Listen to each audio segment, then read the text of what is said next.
Jawaban berkelas Kiai Haji Imaduddin Usman ketika dituduh Mukibin tak bisa baca kitab kuning. Tulis sama dia itu nahunya berantakan, fikihnya berantakan, kemudian ilmunya berantakan. Ada pertanyaan pertama dari daerahnya Kiai Imad ini yang menarik. Mohon maaf, biar ini semuanya jelas.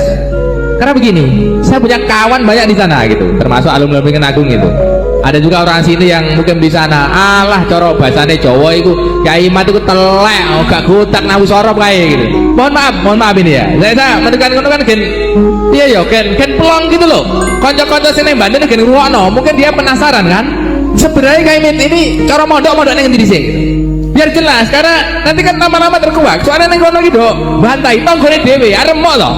Sama seperti saya dulu, alah walau yai pekok goblok gak iso ngopo-ngopo gak pondok gitu, gak tau mondok lah. Ketika teman-teman saya mondok di Kenan Agung datang ke sini melongo sing ngelokne ngono.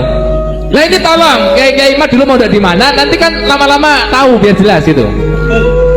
Ya, kalau apakah saya bisa nahu sorab, lihat saja buku-buku saya bahasa Arab di Maktabah An-Nur. Ada 22 kitab saya di Maktabah An-Nur, itu ada di Emirat Arab. Saya mengarang kitab tentang nahu sorab, nahu itu kitab Amil, Syarah Alfiyah. Alfiyah itu yang diaji di Jawa Timur sebagai kitab nahu paling tinggi, saya sudah sarahin, dan sarahnya bisa di-download di maktabahanur.com, di arsip ORG, dan bisa beli dan bisa diteliti mana yang salah. Itu dalam kitab nahu. Dalam usul fikih saya ngarang Talkhisul Husul dalam usul fikih. Dalam kitab Qawaid Al-Fiqhiyah saya mengarang Al-Jalaliyah bil Qawaid Al-Fiqhiyah. Dalam kitab Balaghah saya mengarang Syarhul Maimun fi Syarhi Al-Jawharil Maknun. Kitab Jawharil Maknun adalah kitab yang sangat populer di dunia pesantren sebagai cara santri memahami ilmu ma'ani, ilmu bayan, dan ilmu badi'.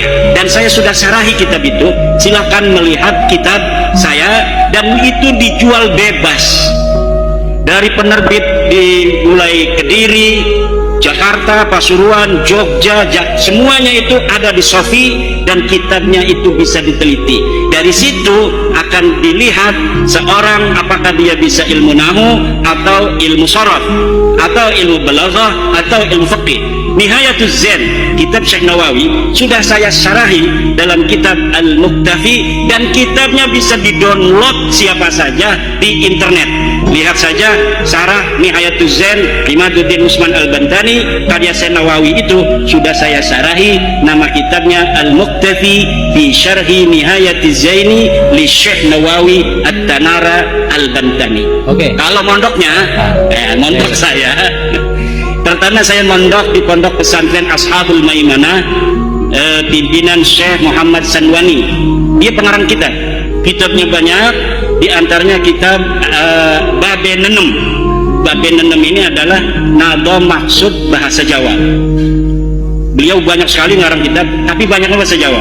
Kemudian yang kedua saya mondok di Syekh Sanja bin Kasmin, Pondok Pesantren Riyadul Alfiyah di Pandeglang. Itu satu angkatan banyak ya, itu banyak yang kenal saya. Kemudian saya mondok lagi di Syekh Tubagus Asuri bin Tahir di Pondok Pesantren At-Tahiriyah. Kalau Syekh Sanja itu khusus kitab Alfiyah saja. Kalau Syekh Asuri bin Tahir itu seluruh kitab. Di beliau inilah murid dari Syekh Alwi Al-Maliki. Masya Allah. Beliau Syekh Hasan Tahir ini selain berguru kepada Syekh Alwi Al-Maliki, juga berguru kepada Syekh Hasan Al-Masyaf, Syekh Yasin Al-Badan, Syekh Abdul Qadir Al-Mandaili, dan kitab-kitab yang lain itu di Taif. Kemudian saya mondok lagi kepada Syekh Mufti bin Asnawi, pengarang kitab Amsilatul I'rab. Itu bisa semua nama-nama yang saya sebutkan itu semuanya ada di internet ya. Jadi bisa dicari itu Syekh Asuri bin Tahir siapa, Syekh Sanja bin Kasmin itu siapa. Kemudian saya mengaji di Syekh Muhammad Amin, Syekh Dimyati bin Muhammad Amin Al-Bantani. Tapi saya tidak mukim, saya hanya ngaji dari pesantren mukim saya malam Selasa dan malam Jumat. mengaji kitab Ukhudul Juman pada Buya Dimyati. Buya Dimyati itu seorang sufi yang tidak pernah bicara tasawuf. Dia ngajinya kitab alat, ngajinya kitab tafsir, ngajinya kitab fikih. Itulah sufi yang asli. Orang sufi bukan ngomongin tasawuf halu-halu begini-begini kepada orang seakan-akan dia sudah sampai pada derajat tertentu. Seorang sufi asli itu, tasawuf itu adalah fil a'mal, dalam bagaimana dia membawa tasawuf dalam akhlak, dalam tingkah laku, dalam kehidupan, bukan untuk dibicarakan. Kemudian saya mondok lagi pada ilmu tauhid pada Syekh Obai Hasan Basri di Karawang. Saya mondok kitab-kitab alat di pesantren Waru Doyong di Sukabumi. Saya juga pesantren di banyak pesantren pasaran sampai Kaliwungu, tafsir Jalalain dan kitab Asirul Jalil, kitab Asbunallah puasa kilatan gitu. Kilatan. Dan kalau kilatan-kilatan itu kan ya hanya 10 hari, 15 hari menamatkan satu kitab. Dan saya juga pernah ke Mesir untuk ijazah kitab-kitab kepada Musnidud Dunya Yaumaid, yaitu Syekh Ibrahim bin Abdul Ba'is Al-Kattani di Askandaria. Saya mendapatkan seluruh ijazah kitab-kitab hadis, dari mulai kitab Sahih Bukhari, Kutubus Sittah, kitab-kitab Masanid, kemudian kitab-kitab Ma'ajim, kitab-kitab Mu'jam, kemudian kitab-kitab Musannafat, cara menulis dengan musannaf seperti Musannaf Ibnu Abdul Razak dan lain sebagainya. Nah, ini tidak pernah saya ungkapkan karena bagi santri itu sebenarnya ini adalah ta'ajub ya, ta'ajub. Terima kasih ya, karena teman-teman di Banten ini terus terang saya aku rada kemeropok rada anyel gitu loh. Mosok kemet ragu tak ngaji mbok undang akhirnya kan rada waduh mosok aku salah deh. Nah, maka ini karena kan ada sekarang ini lagi zamannya framing. Ya. Yang muhibin-muhibinnya itu kan lagi framing supaya orang tidak percaya.